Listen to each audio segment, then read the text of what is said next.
Bienvenidos a mi canal. La historia de hoy es un viaje de secretos, transformación y una faceta de mí mismo. No me había dado cuenta de que la confianza podía reorganizar una vida tan silenciosamente que solo se notaba el cambio cuando ya se vivía en ella. Solía creer que me entendía a mí mismo en términos simples y confiables.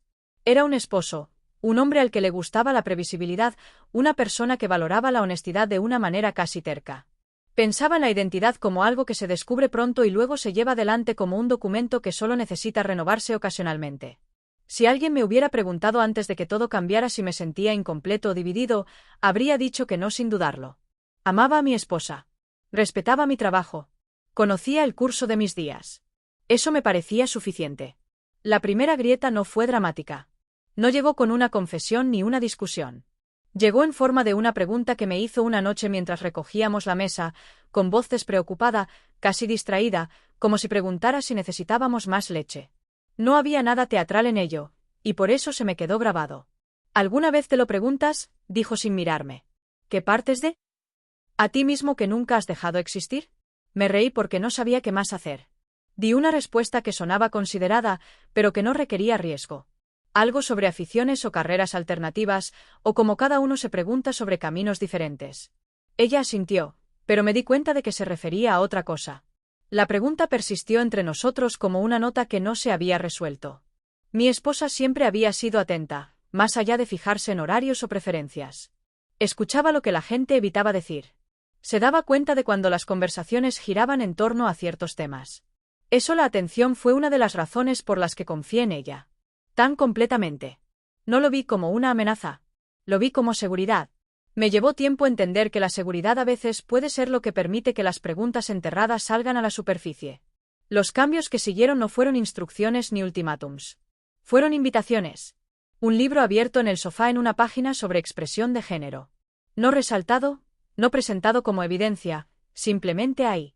Un documental visto juntas donde me preguntó qué pensaba y aceptó mi primera respuesta sin presionar cuando dije que no estaba segura. Un momento en una tienda de ropa cuando levantó una bufanda y bromeó que le quedaría bien a cualquiera, incluyéndome a mí, y luego siguió adelante antes de que pudiera decidir si responder seriamente.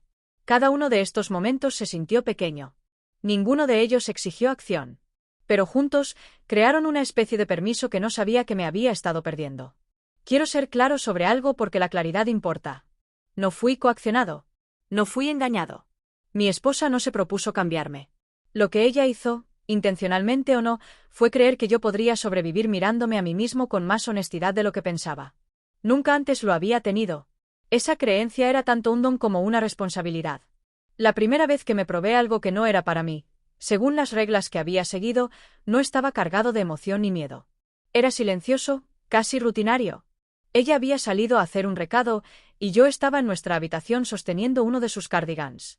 Era suave, más ligero que mi ropa, y recuerdo haber pensado en lo extraño que era que la tela pudiera generar expectativas. Me lo puse no para sentirme diferente, sino para ver si lo haría. Lo que sentí no fue emoción. Fue reconocimiento. Apagado y confuso, como escuchar una melodía que no recuerdas haber aprendido, pero que de alguna manera te sabes de memoria. Me lo quité rápidamente, no porque me sintiera mal, sino porque lo sentía inacabado, como abrir una puerta y darme cuenta de que había más espacio detrás del que estabas preparado para explorar. No se lo dije ese día ni al siguiente. Llevé el momento conmigo, comprobando su peso, preguntándome si significaba algo en absoluto. Aquí es donde la honestidad se complica. Es fácil decir que lo valoras. Es más difícil practicarlo cuando aún no entiendes cuál es la verdad. Cuando finalmente se lo dije, yo. Preocupación esperada, tal vez cautela. Lo que recibí fue paciencia. No interpretó mi experiencia por mí. No la etiquetó. Me preguntó cómo me hacía sentir. Y cuando me costó responder, dejó que el silencio hiciera su trabajo. Ese silencio fue donde mi conflicto interno comenzó a tomar forma. Estaba orgulloso de la vida que había construido. También comenzaba a darme cuenta de que el orgullo puede coexistir con la curiosidad y que la curiosidad no invalida automáticamente lo que vino antes. Aún así, me preocupaba lo que significaba ser esposo, si la exploración era una forma de traición, si había límites que se podían cruzar sin saber dónde estaban trazados. Mi esposa escuchó estos miedos sin desestimarlos. Me recordó con amabilidad que la intención importa, y también el cuidado. Que el crecimiento no excusa el daño, pero el miedo tampoco excusa el estancamiento. Estas no fueron lecciones impartidas como conferencias. Fueron reflexiones compartidas ofrecidas como posibilidades en lugar de conclusiones. Con el tiempo, sugirió algo que parecía aterrador e inevitable: explorar juntos, lenta y deliberadamente, con reglas basadas en el respeto, no en emoción, no por el secretismo, sino por comprender la confianza. Aprendí que no se trata solo de creer que alguien no te hará daño. Se trata de creer que, si cambias, permanecerá presente el tiempo suficiente para comprender en quién te estás convirtiendo. Acepté, no porque supiera a dónde me llevaría, sino porque comprendí que negarse a mirar era una decisión en sí misma, con sus propias consecuencias. Todavía no vivía como la chica de nadie. Apenas entendía lo que esa palabra significaba para mí, pero había dado el primer paso para alejarme de la certeza, y no había vuelta atrás a la comodidad de no saber. Incluso entonces, no podía imaginar cuán profundamente esta exploración llegaría a mi sentido de la responsabilidad, mis relaciones y mi comprensión de la integridad. Solo sabía que algo había comenzado en silencio, y que fingir lo contrario habría sido la primera mentira real entre nosotros. La siguiente fase no llegó como un salto. Llegó como una serie de negociaciones que mantuve principalmente conmigo misma, llevadas a cabo en la privacidad de los momentos cotidianos. Conduciendo al trabajo, me encontré repasando conversaciones que no habíamos terminado. Doblando la ropa, noté cuán cuidadosamente evitaba tocar ciertas cosas como si la mera proximidad pudiera obligarme a tomar una decisión. Lo que me inquietaba no era el deseo, al menos no de la forma en que la gente supone. Era la creciente conciencia de que había pasado años adaptándome para ser aceptado, eliminando las curiosidades antes de que se convirtieran en preguntas. Cuando acordamos explorar juntos, el acuerdo llegó con límites más éticos que prácticos. Prometimos honestidad incluso cuando fuera inconveniente. Prometimos parar si alguno de los dos se sentía disminuido en lugar de expandido. Y prometimos no apresurarnos a etiquetar, porque las secretismo, sino por comprender la confianza. Aprendí que no se trata solo de creer que alguien no te hará daño. Se trata de creer que, si cambias, permanecerá presente el tiempo suficiente para comprender en quién te estás convirtiendo. Acepté, no porque supiera a dónde me llevaría, sino porque comprendí que negarse a mirar era una decisión en sí misma, con sus propias consecuencias. Todavía no vivía como la chica de nadie. Apenas entendía lo que esa palabra significaba para mí, pero había dado el primer paso para alejarme de la certeza, y no había vuelta atrás a la comodidad de no saber. Incluso entonces, no podía imaginar cuán profundamente esta exploración llegaría a mi sentido de la responsabilidad, mis relaciones y mi comprensión de la integridad. Solo sabía que algo había comenzado en silencio, y que fingir lo contrario habría sido la primera mentira real entre nosotros. La siguiente fase no llegó como un salto. Llegó como una serie de negociaciones que mantuve principalmente conmigo misma, llevadas a cabo en la privacidad de los momentos cotidianos. Conduciendo al trabajo, me encontré repasando conversaciones que no habíamos terminado. Doblando la ropa, noté cuán cuidadosamente evitaba tocar ciertas cosas como si la mera proximidad pudiera obligarme a tomar una decisión. Lo que me inquietaba no era el deseo, al menos no de la forma en que la gente supone. Era la creciente conciencia de que había pasado años adaptándome para ser aceptado, eliminando las curiosidades antes de que se convirtieran en preguntas. Cuando acordamos explorar juntos, el acuerdo llegó con límites más éticos que prácticos. Prometimos honestidad incluso cuando fuera inconveniente. Prometimos parar si alguno de los dos se sentía disminuido en lugar de expandido. Y prometimos no apresurarnos a etiquetar, porque las etiquetas tienen una forma de simplificar experiencias que aún están en movimiento. Las primeras noches fueron casi incómodas en su intencional normalidad. Hablamos más de lo que actuamos. Nos sentamos en la cama y hablamos de recuerdos de la infancia que de repente parecían relevantes de nuevas maneras. Recordé cómo, de niño, me atraían los tranquilos rituales de mi madre al prepararse por la mañana, no con envidia exactamente, sino con fascinación por lo deliberado que era todo. Recordé lo rápido que aprendí que intereses invitaban a las bromas y cuáles merecían aprobación, y lo temprana que fue esa educación. Comenzó. Estos recuerdos nunca antes me habían parecido importantes. Ahora se alineaban como testigos. Mi esposa compartió sus propias reflexiones, sin posicionarse como observadora, sino como participante de la incertidumbre. Admitió que ella tampoco entendía del todo lo que esto significaría para ella. Esa honestidad importaba. Me recordó que mi autodescubrimiento no se producía de forma aislada. Se cruzaba con la realidad emocional de otra persona, y esa intersección requería cuidado. Cuando empecé a vestirme de forma diferente en casa, se trataba menos de presentación y más de permiso. Elegimos juntos ropa que se sintiera neutra, sin carga, telas suaves, formas sencillas, nada teatral. El espejo se convirtió en un objeto complejo. No lo evitaba, pero tampoco lo buscaba. Lo que buscaba no era si me veía convincente, sino si me sentía más presente o más fragmentado. Lo sorprendente fue lo rápido que se desvaneció la novedad y dejó tras de sí algo más estable. La ropa no me hizo sentir transformado en un sentido cinematográfico. Me hizo sentir atento. Me moví de manera diferente, no porque estuviera actuando, sino porque de repente me encontraba consciente de mí mismo como alguien digno de mención, incluso para mis propios estándares. Esa consciencia era a la vez tranquilizadora e inquietante. Fuera de casa, nada había cambiado aún, y ese contraste creaba tensión. En el trabajo, volví a mis ritmos habituales, a la versión de mí mismo que hablaba con seguridad en las reuniones y reía en los momentos oportunos. Pero había una nueva capa debajo, una silenciosa sensación de duplicación. No mentía exactamente. Estaba ocultando contexto, y ocultar, descubrí, conlleva su propio peso moral. Empecé a hacerme preguntas difíciles. ¿En qué punto la privacidad se convierte en deshonestidad? ¿Quién tiene derecho a que partes de la verdad? La integridad se trata de coherencia o de alineación entre la vida interior y la acción exterior. No eran rompecabezas abstractos. Afectaban a cómo dormía, cómo escuchaba, a mi paciencia con las pequeñas frustraciones. Mi esposa notó la tensión antes de que la nombrara. Una noche, mientras estábamos sentados juntos, me preguntó si sentía que me estaba partiendo en dos. La precisión de la pregunta me sobresaltó. Admití que sí, que la división no era limpia. Era irregular. Desigual. Me preocupaba convertirme en alguien a quien no reconocía, o peor aún, en alguien que justificaba el daño en nombre de la autenticidad. No se apresuró a tranquilizarme. Me recordó que el crecimiento a menudo resulta desorientador porque reorganiza las prioridades. También me recordó que la responsabilidad no desaparece solo porque se profundice la autoestima. Ese equilibrio se convirtió en un principio rector. Cada paso adelante requería una reflexión sobre quién podría verse afectado. La idea de ser vistos más allá de nuestro hogar se infiltró gradualmente, no como una exigencia, sino como una pregunta que seguíamos dando vueltas. ¿Qué significaría dejar que al menos una persona de confianza lo supiera? ¿Qué riesgos estábamos dispuestos a aceptar?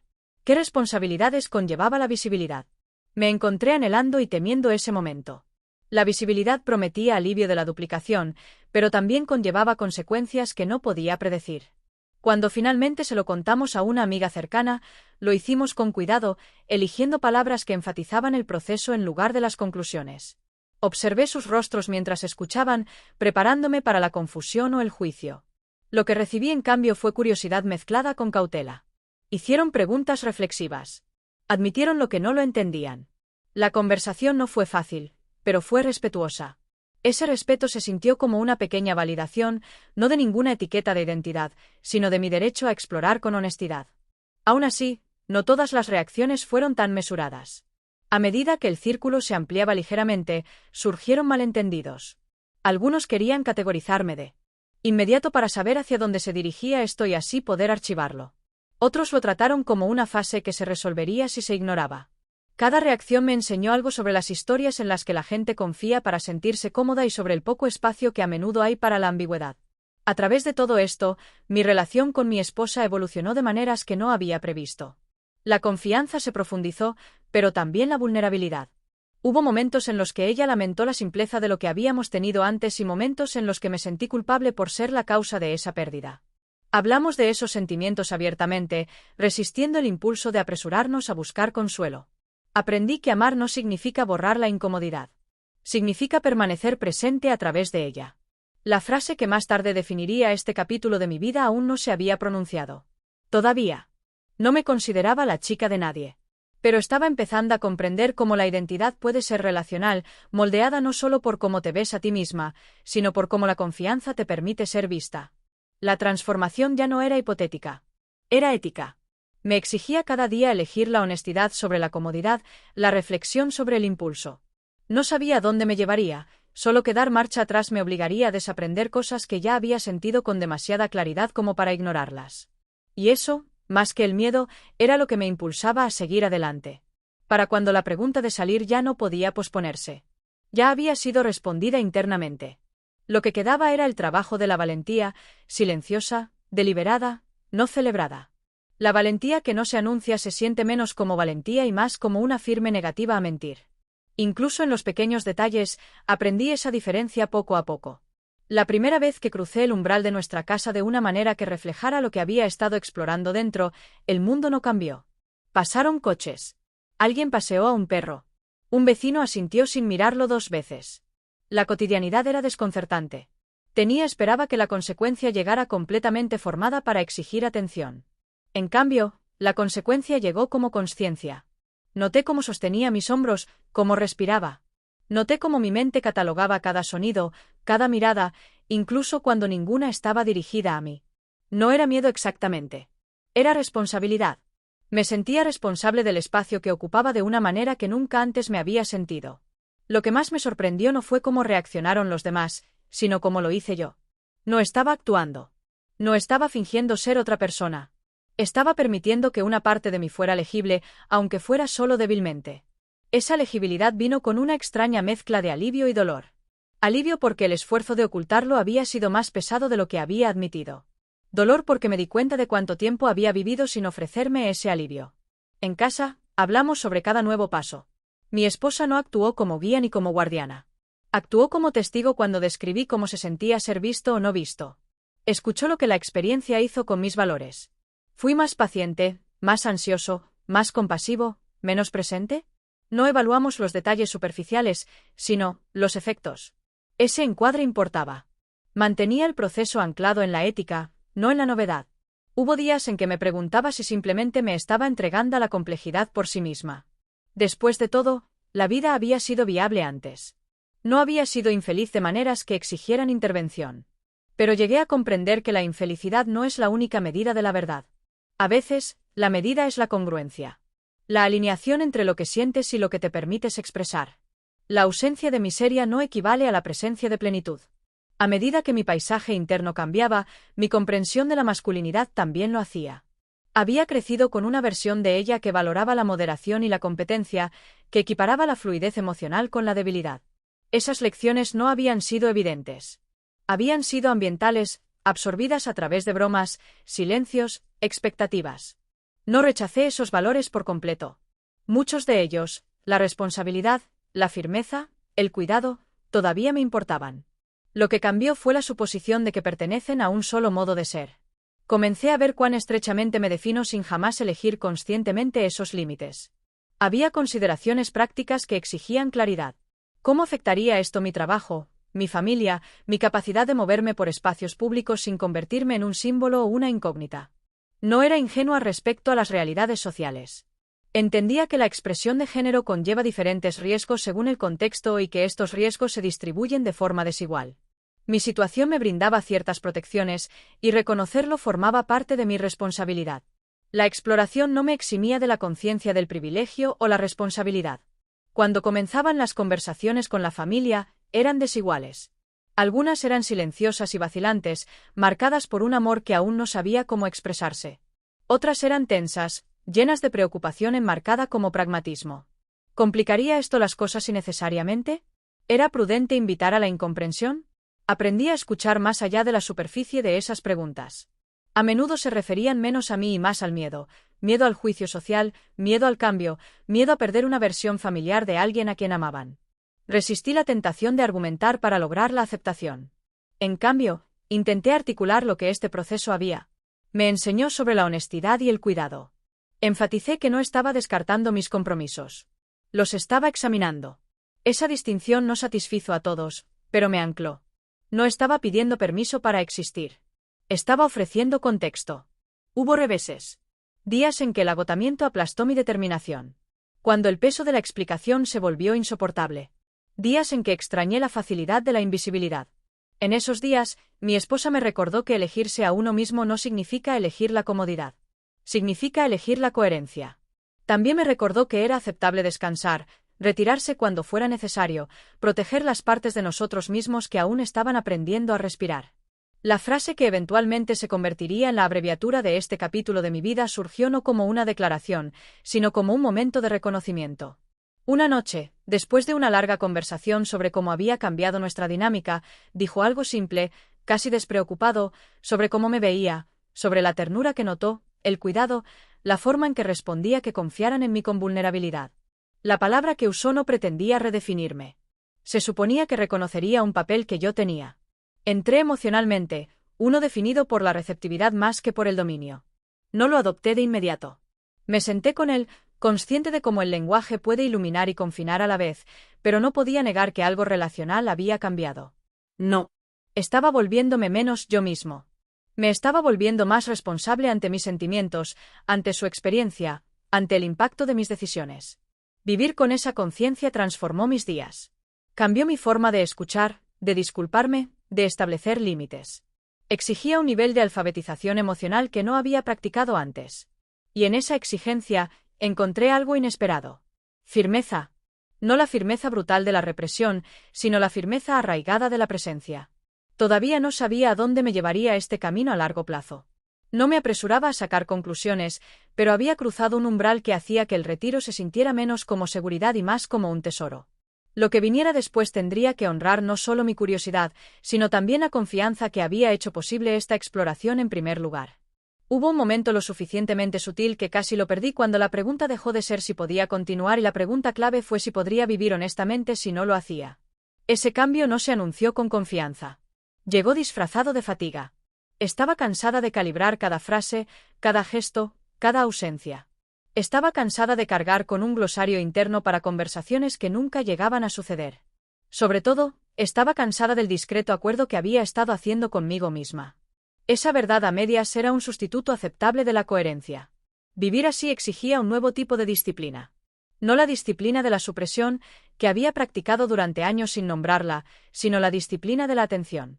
Tenía que darme cuenta de cuando el miedo se disfrazaba de practicidad, cuando la conveniencia se disfrazaba de sabiduría. Tenía que aprender la diferencia entre protegerme y evitarme. Esas distinciones son fáciles de difuminar cuando lo que está en juego es social en lugar de físico, cuando el peligro es la incomprensión en lugar del daño. Pero la incomprensión, aprendí, todavía puede erosionarte si se convierte en la condición de tu existencia.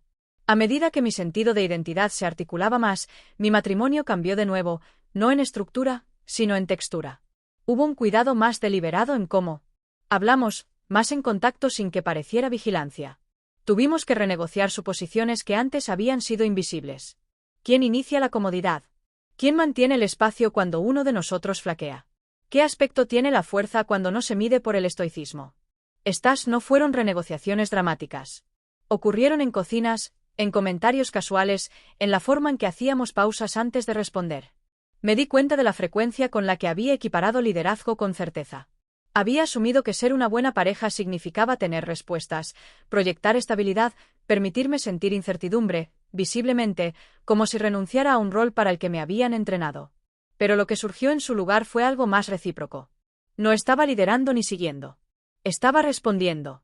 Esa capacidad de respuesta se volvió fundamental para comprenderme a mí misma en la relación. Fuera de nuestro matrimonio, el mundo seguía siendo inconsistente. Algunos espacios se sentían más seguros que otros. Aprendí a interpretar los entornos rápidamente para evaluar si la curiosidad se recibiría con apertura o con actitud defensiva. Esta habilidad no me empoderaba como la gente. Imagínate. Fue adaptativo. Tuvo un costo. La evaluación constante te agota. Incluso cuando nada sale mal abiertamente. Empecé a comprender por qué tanta gente describe la visibilidad como liberadora y agotadora a la vez. Ser visto no es un acto único. Es una condición sostenida. Hubo momentos de amabilidad inesperada. Un colega que ajustó su lenguaje sin hacer comentarios. Un familiar que no comprendía del todo, pero aún así hizo espacio. Estos gestos importaban no porque resolvieran nada, sino porque reconocían la complejidad sin exigir una resolución. Me recordaron que la empatía no requiere comprensión, solo disposición. También hubo momentos que dolieron en silencio, conversaciones que terminaron abruptamente, invitaciones que no llegaron, consejos ofrecidos como preocupación pero arraigados en la incomodidad. Aprendí a no internalizar cada reacción, pero también a no desestimar su impacto. La retroalimentación social nos moldea, lo aceptemos o no. Fingir lo contrario es otra forma de negación. A lo largo de todo esto, el trabajo interno continuó. Examiné cuánto de mi autoestima había estado ligada al cumplimiento de expectativas que no tenía. Elegido conscientemente. Reflexioné sobre el alivio que sentía al permitirme ser más suave, más receptiva, menos blindada. Ese alivio no se trataba de escapar. Se trataba de alinearme. No rechazaba la responsabilidad. La redistribuía, asumiendo la responsabilidad de mi vida interior en lugar de externalizarla a roles. El lenguaje que mi esposa y yo usábamos para describir esta fase evolucionó lentamente. Cuando se refería a mí de maneras que reflejaban este cambio relacional, no se trataba de disminuirme ni de elevarse a sí misma. Se trataba de reconocer una dinámica arraigada en la confianza. Ser su chica, como finalmente se asentó la frase, no significaba sumisión ni pérdida de autonomía. Significaba que confiaran en mí con intimidad, lo que requería atención, disponibilidad emocional y responsabilidad. Era menos un título que un recordatorio de cómo me presentaba. Aceptar ese lenguaje requería confrontar mis propias suposiciones internalizadas. Tenía que preguntarme por qué ciertas palabras me resultaban amenazantes, por qué otras me afirmaban. Tenía que separar los guiones sociales del significado personal. Ese trabajo era incómodo, pero aclaraba. Me enseñó que la identidad no se trata solo de cómo te presentas. Es sobre cómo interpretas los roles que ocupas. No anuncié este cambio. No le debía a nadie una narrativa. Me di cuenta de que parte de la madurez es discernir cuándo compartir sirve para comprender y cuándo para la ansiedad. Elegí mis revelaciones con cuidado, guiada no por el miedo, sino por la relevancia y la confianza.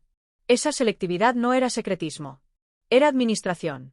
Hubo noches en las que me quedé despierto preguntándome cómo se vería esta historia en retrospectiva, si se leería como una evolución necesaria o una complicación innecesaria. Esas preguntas nunca se resolvieron claramente. Lo que sí se resolvió fue mi compromiso de vivir de una manera que minimizara el arrepentimiento nacido de la evasión. Podía aceptar la incertidumbre. Podía aceptar la incomprensión. Lo que ya no podía aceptar era la erosión silenciosa que viene de vivir adyacente a uno mismo.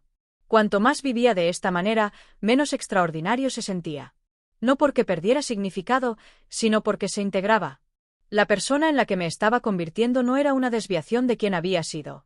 Era una continuación refinada por la atención y la elección. El drama se desvaneció. Lo que quedó fue la práctica, el trabajo diario de alinear la intención con la acción. Comprendí entonces que la transformación no siempre se siente como convertirse en alguien nuevo. A veces se siente como finalmente consentir ser alguien específico. Ese consentimiento tiene peso. Te exige defender tus decisiones, aceptar sus consecuencias sin autocompasión ni actitud defensiva. Te exige madurar emocionalmente incluso cuando el crecimiento te complica la vida. No había terminado de cambiar. Dudo que alguien lo haga alguna vez. Pero había llegado a un punto en el que el cambio ya no era provisional. Ya no era algo que pudiera dejar de lado cuando se volvía incómodo.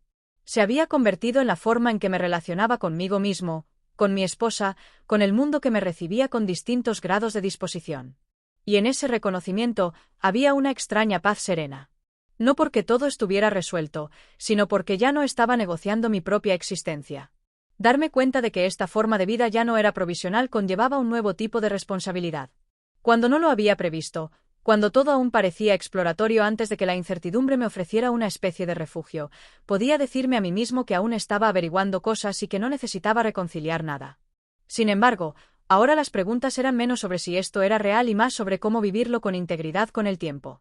Lo primero que cambió fue mi relación con la toma de decisiones. Noté con qué frecuencia había postergado las decisiones en el pasado, dejando que el impulso o la expectativa decidieran por mí. Ese hábito me había funcionado bien en las formas convencionales. Me hizo confiable, fácil de trabajar, sin complicaciones. Pero también significó que rara vez me había preguntado si mis elecciones reflejaban intención o simplemente inercia. Vivir más abiertamente me obligó a reducir la velocidad e interrogar ese patrón. Cada decisión, incluso las pequeñas, se sentían con un nuevo peso. No más pesadas exactamente, pero más claras en sus implicaciones. Comencé a comprender que la identidad no es solo algo que descubres. Es algo que practicas. Se muestran cómo respondes bajo presión, cómo reparas después de los pasos en falso, cómo mantienes las contradicciones sin colapsar en algo más simple solo para aliviar la incomodidad. Esa práctica requería humildad. Hubo momentos en que me di cuenta, a veces demasiado tarde, de que había hablado a la defensiva cuando la curiosidad habría sido mejor o que me había retirado cuando se necesitaba compromiso. Asumir esos momentos se convirtió en parte del trabajo. Mi esposa y yo desarrollamos un ritmo para abordar estos desajustes. No los dramatizábamos, pero tampoco los minimizábamos. Aprendimos a decir, eso no cayó como pretendía. Oh, creo que me estaba protegiendo en lugar de escuchar. Estas admisiones no eran señales de debilidad. Eran señales de fluidez. Nos permitieron corregir el rumbo sin convertir cada desacuerdo en un referéndum existencial sobre nuestra relación. La vida pública seguía presentándome sus propias pruebas. Me volví más consciente de cómo me interpretaban las personas, de la rapidez con la que se forman las suposiciones y de su terquedad. Algunos días me sentía invisible de maneras que me resultaban familiares y extrañamente reconfortantes. Otros días me sentía hipervisible, como si mi presencia llevara un asterisco. Gestionar esa inconsistencia requería una firmeza que aún estaba aprendiendo a cultivar.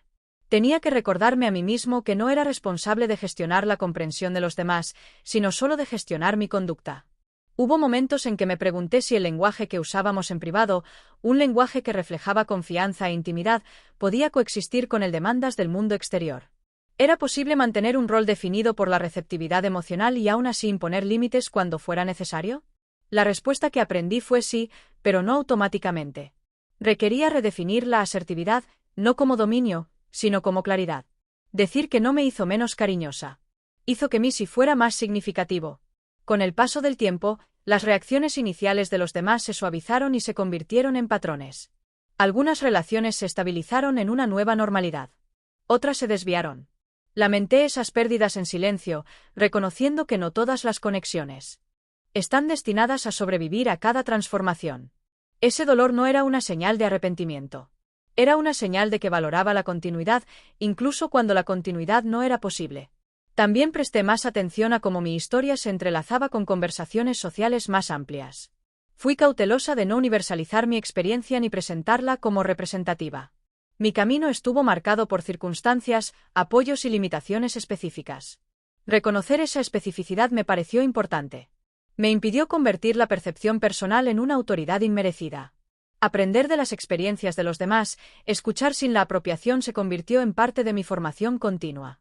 Hubo momentos en que la gente me preguntaba, directa o indirectamente, si esta forma de vida me hacía más feliz. La pregunta en sí misma revelaba cuán estrictamente medimos el éxito. Descubrí que la felicidad era una métrica poco fiable. Algunos días eran más ligeros, otros más pesados. Lo que había cambiado no era mi estado emocional, sino mi relación con él. Tenía menos miedo a la incomodidad, menos inclinación a interpretar la dificultad como un fracaso. Esa resiliencia se sentía más valiosa que cualquier sensación sostenida de tranquilidad. En casa, la dinámica que antes se había sentido frágil se volvió más estable, no estática, sino arraigada. Ser su chica, como la entendíamos, no se trataba de adoptar una personalidad. Se trataba de honrar un modo de conexión que requería presencia, atención y honestidad emocional. Me recordaba a diario que la confianza se mantiene mediante la acción, no con suposiciones. Ese recordatorio moldeó mi forma de cuidar nuestra vida compartida. Empecé a notar cambios sutiles en mi forma de moverme por el mundo. Escuché más antes de responder. Me disculpé con más facilidad sin caer en la autocrítica. Me permití serme vi afectado por otros sin sentir la necesidad de defenderme ni definirme de inmediato. Estos cambios no fueron drásticos, pero fueron acumulativos. Alteraron el tono de mis interacciones, la textura de mis días. Mirando hacia atrás, pude ver con qué facilidad esta historia podría haberse desarrollado de otra manera. Cómo el miedo podría haber llevado a la retirada. Cómo el secretismo podría haberse endurecido en resentimiento. Cómo la curiosidad cinética podría haber causado daño. El hecho de que no lo hiciera no fue solo cuestión de suerte. Fue el resultado de decisiones deliberadas respaldadas por la confianza y sostenidas por la reflexión. Todavía encuentro momentos de duda. Todavía me pregunto cómo se entenderá esta narrativa dentro de unos años o si siquiera importará entonces. Pero esas preguntas ya no me desestabilizan. Se asientan junto a una confianza más profunda, una basada no en la certeza, sino en la alineación. Estoy viviendo una vida que se siente responsable ante sí misma. Esa responsabilidad no promete resolución. Promete compromiso. Me pide que siga aprendiendo, que siga escuchando, que siga adaptándome cuando la realidad se resiste a mis expectativas. Me pide que recuerde que la identidad no es un destino alcanzado una vez y asegurado para siempre, pero una relación que se mantiene en el tiempo. Y así continúo, no porque todo esté claro, sino porque la claridad ya no es un requisito. La integridad sí lo es, y la integridad, he aprendido, se trata menos de quien dices ser y más de cuán fielmente vives con lo que has llegado a conocer. Llegó un punto en que la historia dejó de sentirse como algo interno y comenzó a sentirse como algo de lo que era responsable. No en el sentido de explicación o defensa, sino en el sentido más sutil de administración. Ya no estaba simplemente navegando por mis propios cambios internos. Vivía con la conciencia de que mis decisiones se acumulaban en un patrón y ese patrón moldearía cómo las personas me experimentaban con el tiempo. La coherencia, aprendí, es una forma de ética. Esta conciencia agudizó mi atención al comportamiento cotidiano. No a los momentos simbólicos, no a los que se podían narrar con claridad, sino a las interacciones mundanas que conforman la mayor parte de una vida. Cómo hablaba con los trabajadores de servicios. Cómo manejaba la frustración cuando los planes se desmoronaban. Cómo respondía cuando alguien me malinterpretó sin malicia. Estos momentos se convirtieron en espejos. Reflejaban si mis afirmaciones internas sobre el crecimiento estaban respaldadas por mi conducta externa. También tuve que enfrentar un miedo persistente que no había nombrado completamente antes. El miedo a ser reducido, a tener una vida interior compleja y en evolución reducida a un solo rasgo por otros que necesitaban simplicidad para sentirse orientados. Ese miedo me tentó a la autoexplicación preventiva, a sobreclarificarme de maneras que se sentían menos honestas y más como una disculpa. Resistir ese impulso fue difícil. Requería confiar en que no necesitaba gestionar cada percepción para permanecer intacto. Con el tiempo, aprendí a dejar algunos malentendidos en pie. No porque no importaran, sino porque corregirlos me habría obligado a actuar yo mismo en lugar de vivir yo mismo. Hay una diferencia entre la aclaración y la curación. La aclaración sirve para la comprensión. La curación sirve para la ansiedad. Reconocer cuál era cuál se convirtió en otra forma de discernimiento. Mi relación con mi esposa se profundizó en algo que se sentía menos como una negociación y más como fluidez. No necesitábamos revisar cada premisa. Habíamos construido un lenguaje compartido, uno que permitía matices sin una explicación constante. Cuando surgían tensiones, como inevitablemente ocurría, las abordábamos con una mutua suposición de buena voluntad. Esa suposición no eliminaba el conflicto, pero lo transformaba. Los desacuerdos se convertían en fuentes de información en lugar de dar sentido al cambio, pero empezaban a sentirse restrictivos. Mi vida no se dividió en épocas de ignorancia e iluminación.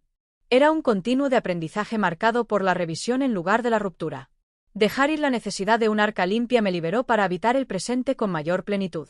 También aprendí a sentir gratitud sin convertirla en obligación. Agradecía la confianza de mi esposa, el espacio para explorar, la relativa seguridad de mis circunstancias.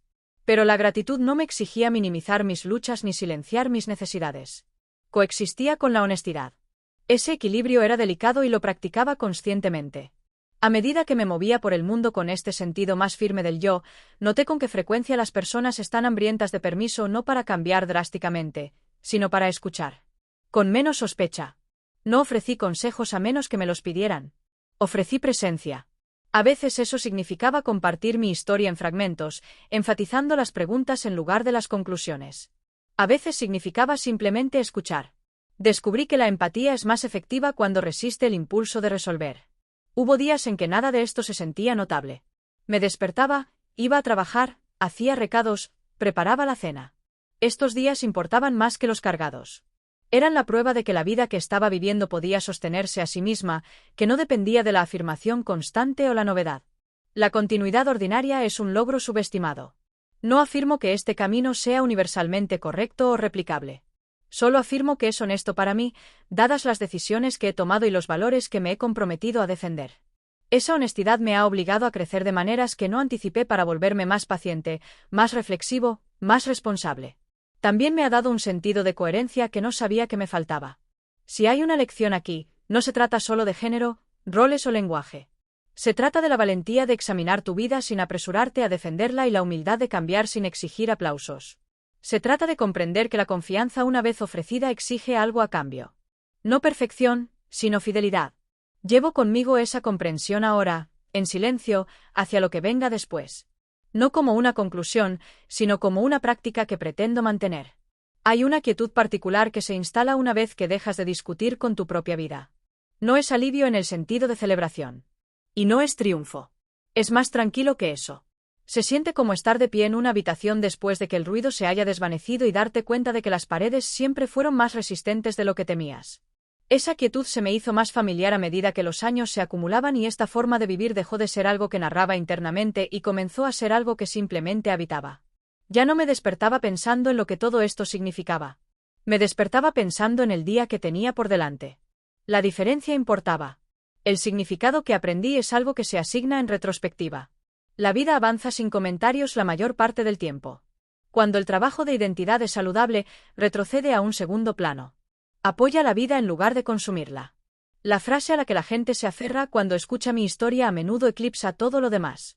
Se convierte en un titular. Entiendo por qué el lenguaje es tan popular, pero lo que esa frase representa para mí siempre ha sido menos visible de lo que la palabra sugiere. Vivir como su chica nunca significó renunciar a la autonomía ni encogerme para encajar en la visión de otra persona. Significó elegir relacionarme desde un lugar de apertura emocional para priorizar la atención sobre la actitud defensiva y dejar que el cuidado fuera algo que practicaba en lugar de algo que asumía. Era una postura moral más que social. Esa postura transformó mi forma de manejar los errores. Cuando cometía un error, no me apresuraba a justificarme. Escuché el impacto antes que la intención. Esto no fue algo natural. Lo aprendí, lo practiqué, a veces con torpeza, pero cambió el tenor de mis relaciones. Reparar pasó a ser menos sobre restaurar mi imagen y más sobre restaurar la confianza. Dejé de necesitar tener razón para sentirme completa. También dejé de confundir la resistencia con la virtud. Durante gran parte de mi vida, me enorgullecí de lo mucho que podía tolerar en silencio. Confundí la capacidad con la fuerza. Lo que veo ahora es que el silencio puede ser una habilidad, pero también un escondite.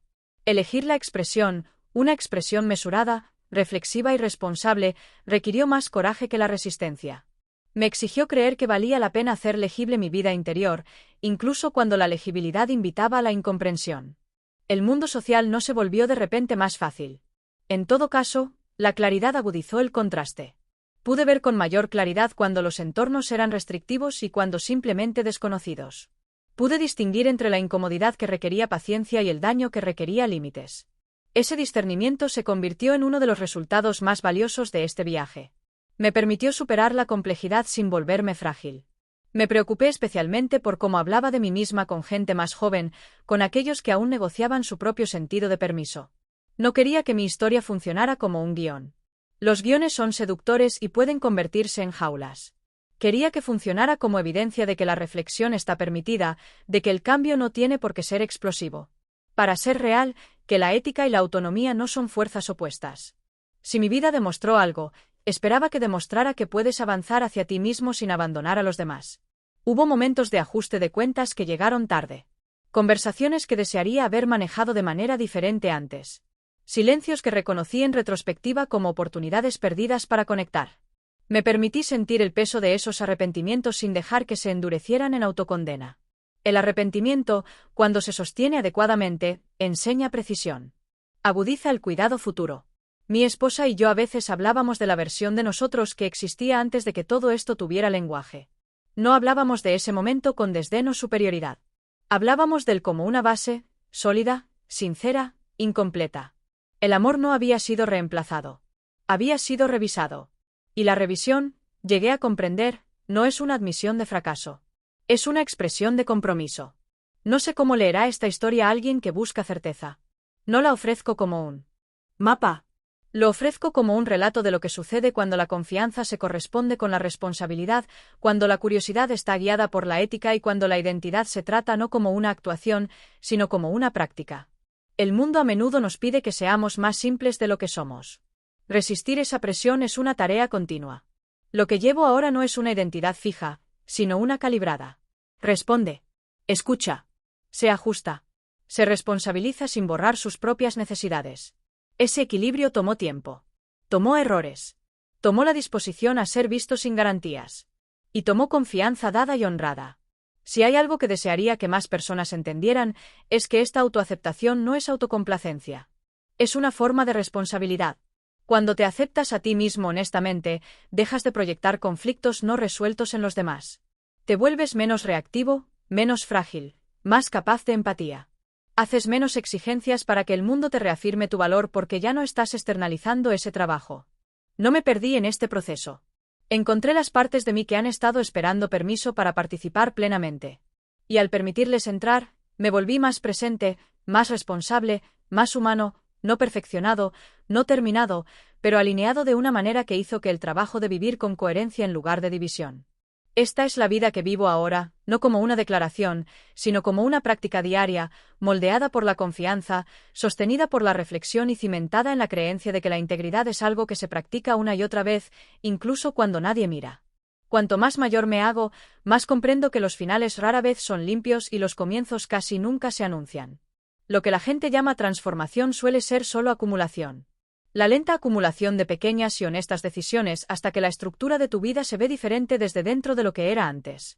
Para cuando me di cuenta de que estaba viviendo algo estable, algo duradero, ya se había vuelto insignificante para mí. Eso, más que nada, me decía que era real. Dejé de pensar en mi vida como una declaración. Dejé de sentir la necesidad de justificar la forma que había tomado. La urgencia que una vez me oprimía las costillas se suavizó en algo más firme, una responsabilidad sin pánico. Finalmente había aprendido que la claridad no exige una articulación constante. Exige consistencia. Vivir como su chica, en el sentido en que esa frase había llegado a significar. La relación entre nosotros no me redujo. Me refinó. Me exigió estar emocionalmente despierta en momentos en los que antes recurría al desapego. Me exigió que me diera cuenta de cuando me retiraba por costumbre en lugar de por necesidad. Me exigió que cuidara no solo cómo me sentía, sino también cómo se movían mis sentimientos en el espacio compartido. Esa atención se convirtió en una disciplina y luego en un reflejo. Lo que me sorprendió fue lo transferible que resultó ser esa disciplina. Me convertí en una mejor oyente en todas partes, no solo en casa. Dejé de asumir que entendía los motivos de las personas antes de que hablaran. Me di cuenta de la frecuencia con la que la impaciencia se disfraza de eficiencia. La frecuencia con la que el control se disfraza de competencia. Dejar ir esos reflejos no me hizo más débil. Me hizo más precisa. Seguía habiendo límites. El crecimiento no me convirtió en una persona infinitamente complaciente. En todo caso, aclaró dónde mis límites eran innegociables. Aprendí que ser emocionalmente receptiva no significa estar siempre disponible y que la atención sin discernimiento eventualmente se convierte en resentimiento. Mantener esas líneas con calma y sin dramatizar fue una de las lecciones más difíciles y una de lo más valioso. Mi esposa y yo ya no hablábamos de la confianza como algo frágil. Había demostrado ser resiliente. No invulnerable, sino resiliente. El tipo de confianza que se doblega, repara y se adapta. Nos conocíamos con mayor precisión ahora, no porque hubiéramos eliminado el misterio, sino porque habíamos aprendido a vivir con él honestamente. La intimidad entre nosotros no era más ruidosa que antes. Era más silenciosa, más profunda, menos performativa. De vez en cuando, alguien se topaba con nuestra dinámica sin contexto y la malinterpretaba. Eso antes me molestaba más. Ahora rara vez me molestaba. Comprendí que las personas interpretan lo que ven a través de los límites de su propia experiencia. Corregir cada malentendido me habría requerido vivir como un representante en lugar de como una persona. Elegí esto último. Cuando hablaba de mi vida, lo hacía con cuidado, no con cautela, sino deliberadamente. Enfatizaba el proceso sobre el resultado, la responsabilidad sobre la revelación. Resistí la tentación de hacer que la historia fuera inspiradora suavizando su dificultad o significativa exagerando su drama. El significado que había aprendido proviene de la precisión, no de la amplificación. No creo que todos deban examinarse de esta manera. No creo que la incomodidad sea inherentemente virtuosa. Pero sí creo que ignorar las preguntas internas persistentes tiene su propio costo. Uno que se acumula silenciosamente hasta manifestarse como amargura, rigidez o proyección. Había evitado ese costo no siendo valiente de una manera espectacular, sino siendo honesto de una manera poco glamorosa. Hay un tipo particular de paz que proviene de dejar de estar dividido contra uno mismo. No elimina la duda. No facilita la vida en todos los aspectos. Lo que hace es eliminar una capa de fricción que no sabías que era opcional. Dejas de gastar energía en autocomplacencia. Dejas de ensayar explicaciones que tal vez nunca necesites. Esa energía regresa a ti, disponible para la atención, el cuidado, la presencia. Si he aprendido algo que vale la pena llevar adelante, es que esta integridad no se trata de mantener una imagen fija de ti mismo. Se trata de mantener una relación con quien te estás convirtiendo y asumir la responsabilidad de cómo ese cambio afecta a los demás. Se trata de dejar que la confianza te cambie y luego honrar ese cambio con constancia. Una vez pensé que el autoconocimiento era algo que se lograba y luego se defendía. Ahora lo entiendo como algo que se cuida, como una relación, como una vida. Aquí es donde estoy. No resuelta, no completa, pero coherente. Viviendo sin la necesidad de esconderme y sin la ilusión de que alguien más me deba certeza. Esa para mí ha sido la verdadera transformación. No la ropa, ni el idioma, ni los roles, sino la decisión silenciosa de vivir alineada incluso cuando la alineación complica las cosas. Y si hay algún legado en eso, espero que sea pequeño y humano, que alguien que lea esto pueda sentirse un poco menos solo en sus propias preguntas sin respuesta y un poco más dispuesto a tratar esas preguntas no como amenazas, sino como invitaciones a vivir con más honestidad. Hola.